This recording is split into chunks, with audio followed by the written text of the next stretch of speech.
Hello everyone, welcome to my YouTube channel. आप सभी का स्वागत है हमारे आज के इस वीडियो में। और जैसा कि आप लोगों को मालूम है कि कल शाम को टेक्नीशियन ग्रेड 1 के जो स्टूडेंट हैं उनके लिए रेलवे ने एक नोटिस जारी किया और जो टेक्नीशियन ग्रेड 1 के स्टूडेंट हैं उनका सिटी इंटीमेशन जो है वो जारी कर दिया गया। और वहाँ से हमें क्लियर हो पाया कि जो 19 और 20 तारीख को एग्ज़ाम हो रहा है वो केवल टेक्नीशियन ग्रेड 1 वालों का हो रहा है। अब यहाँ पर टेक्नीशियन ग्रेड 3 वाले स्टूडेंट थोड़ा सा परेशान हैं। क्यों परेशान है और उसका सॉल्यूशन क्या है वो आपको इस वीडियो में मालूम चलेगा। उसके अलावा यहाँ पर कुछ स्टूडेंट को दो बार एग्ज़ाम देने जाना पड़ेगा। एग्ज़ाम सेंटर कितना दूर पड़ रहा है टेक्नीशियन का वो भी हम इस वीडियो में बात करेंगे। साथ ही हम लोग यहाँ पर अटेंडेंस की बात करने वाले हैं। ऑफिशियल डाटा आया है जिसमें 50% अटेंडेंस जो है वो बताई जा रही है। तो सारे अपडेट आपको इस वीडियो में मिल जाएंगे। मेक श्योर कि आप इस वीडियो को एंड तक देखें और चैनल पर नए हो तो चैनल को सब्सक्राइब करना ना भूलें। सबसे पहले तो मैं आपको बता दूं, कल रात को जैसे कि आपका सिटी इंटीमेशन आया तो यहाँ से क्लियर हुआ कि जो टेक्नीशियन ग्रेड 1 का एग्ज़ाम है वो 19 तारीख और 20 तारीख को होने वाला है। उसके बाद सीधा 23 तारीख से आपका 29 तारीख तक ग्रेड 3 वालों का एग्ज़ाम यहाँ पर होने वाला है। तो पहली चीज़ तो ये है, कई सारे जो ग्रेड 3 वाले स्टूडेंट हैं वो जो लिंक एक्टिव हुआ है उस लिंक पे अपनी डिटेल्स फिल कर रहे हैं। और डिटेल्स फिल करेंगे तो वहाँ पर ऑब्वियस सी बात है, क्योंकि वो जो डाटा है वो केवल ग्रेड 1 वालों का है तो ग्रेड 3 का डाटा वहाँ पे नहीं खुलेगा। तो ग्रेड 3 वाले जो स्टूडेंट हैं परेशान हैं। किसी का इस तरह से लिखा हुआ आ रहा है कि city slip is not yet live for application, किसी का यहाँ पर इनकरेक्ट क्रेडेंशियल्स लिखा हुआ आ रहा है। तो जिन लोगों के साथ भी ऐसा हो रहा है वो टेक्नीशियन ग्रेड 3 के स्टूडेंट हैं, वो अभी चेक ना करें। क्योंकि देखो 23 तारीख से जो है आपका ग्रेड 3 का एग्ज़ाम होगा तो इस हिसाब से 13 तारीख की जो शाम है तब से आपका सेट इंटीमेशन जारी होगा। तो आपको 13 तारीख की शाम से चेक करना है। जितने भी ग्रेड 3 वाले स्टूडेंट हैं आपको परेशान होने से अभी कुछ नहीं मिलने वाला है।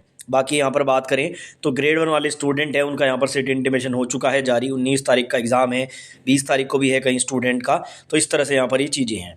अब यहाँ पर सबसे पहला जो सवाल मैक्सिमम स्टूडेंट कर रहे हैं वो ये है कि सर एग्ज़ाम सेंटर कितना दूर पड़ रहा है। तो देखो बहुत ज़्यादा स्टूडेंट का तो मैंने नहीं देखा, लेकिन 7-8 स्टूडेंट का जो डाटा मैंने देखा उसके हिसाब से 200 और 300 किलोमीटर के अंडर में एग्ज़ाम सेंटर पड़ रहा है। मतलब कि कुछ स्टूडेंट का 220 किलोमीटर है तो किसी का 250 किलोमीटर के आसपास है। यानी कि इस रेंज में अभी सेंटर पड़ रहा है। और अगर एएलपी का देखें तो एएलपी में भी ऐसा ही हुआ था। आई थिंक 200 प्लस यानी कि 200 किलोमीटर प्लस की रेंज में ही स्टूडेंट का यहाँ पर एग्ज़ाम सेंटर रहा था। अब इस हिसाब से अगर देखा जाए तो एक स्टूडेंट को दो बार भी जाना पड़ेगा जिसने टेक्नीशियन ग्रेड 1 और ग्रेड 3 दोनों का फॉर्म भरा हुआ है। वो पहले ग्रेड 1 का एग्ज़ाम देने के लिए जाएगा। अब फिर आपको पता है 20 तारीख को ग्रेड 1 का लास्ट है, फिर 21-22 2 दिन का गैप है, फिर 23 तारीख को एग्ज़ाम है। यानी कि 23 तारीख को अगर आपका ग्रेड 3 का पड़ता है तो फिर से आपको 200 किलोमीटर का सफ़र करना पड़ेगा, जो थोड़ा सा यहाँ पर दिक्कत वाली बात ज़रूर है।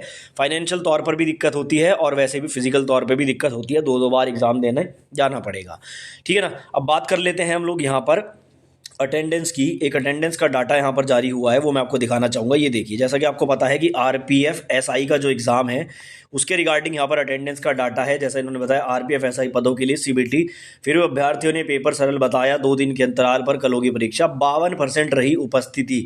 तो देखो जैसा हमने एएलपी में देखा, एएलपी में जो अटेंडेंस का अनुमान लगाया गया वो 65 से 70 के बीच में लगाया गया, ठीक है ना, 65 से 70% के बीच में। वहीं अगर हम बात करें आरपीएफ की तो 52% अटेंडेंस यहाँ पर दिखाई दे रही है। आरपीएफ एसआई में बहुत कम लोग यहाँ पर प्रेजेंट हो रहे हैं। ऐसा लास्ट टाइम भी देखा गया था। लास्ट टाइम तो आई थिंक मेरे जहाँ तक याद है 50% से भी कम अटेंडेंस रही थी आरपीएफ एसआई में, ठीक है। तो इसका कारण कुछ भी हो सकता है। बाकी आरपीएफ वालों के लिए ये एक अपडेट था कि 50% के अराउंड अटेंडेंस जा रही है। बाकी फ्यूचर में कोई भी अपडेट आता है तो आपको दूंगा। और टेक्नीशियन ग्रेड 3 वाले स्टूडेंट परेशान ना हो, 13 तारीख की शाम से आपका सिट इंटीमेशन जारी हो जाएगा और कम से कम 200 से 300 किलोमीटर के अंडर में सेंटर पड़ेगा। मैक्सिमम स्टूडेंट का इतना ही पड़ता है, कुछ का थोड़ा ज़्यादा भी हो जाता है, कुछ का थोड़ा कम भी हो जाता है, 100-150 किलोमीटर की रेंज में भी आ जाता है। इसमें कोई फिक्स क्राइटेरिया रेलवे का यहाँ पर नहीं होता है। तो ये कुछ अपडेट्स थे। बाकी कोई भी अगर आपको जानकारी चाहिए तो कॉमेंट बॉक्स में आप लिख सकते हैं। मैं रिप्लाई नहीं कर पाता हूँ लेकिन सभी के कमेंट रीड करके उसी के आधार पर वीडियो बना देता हूँ।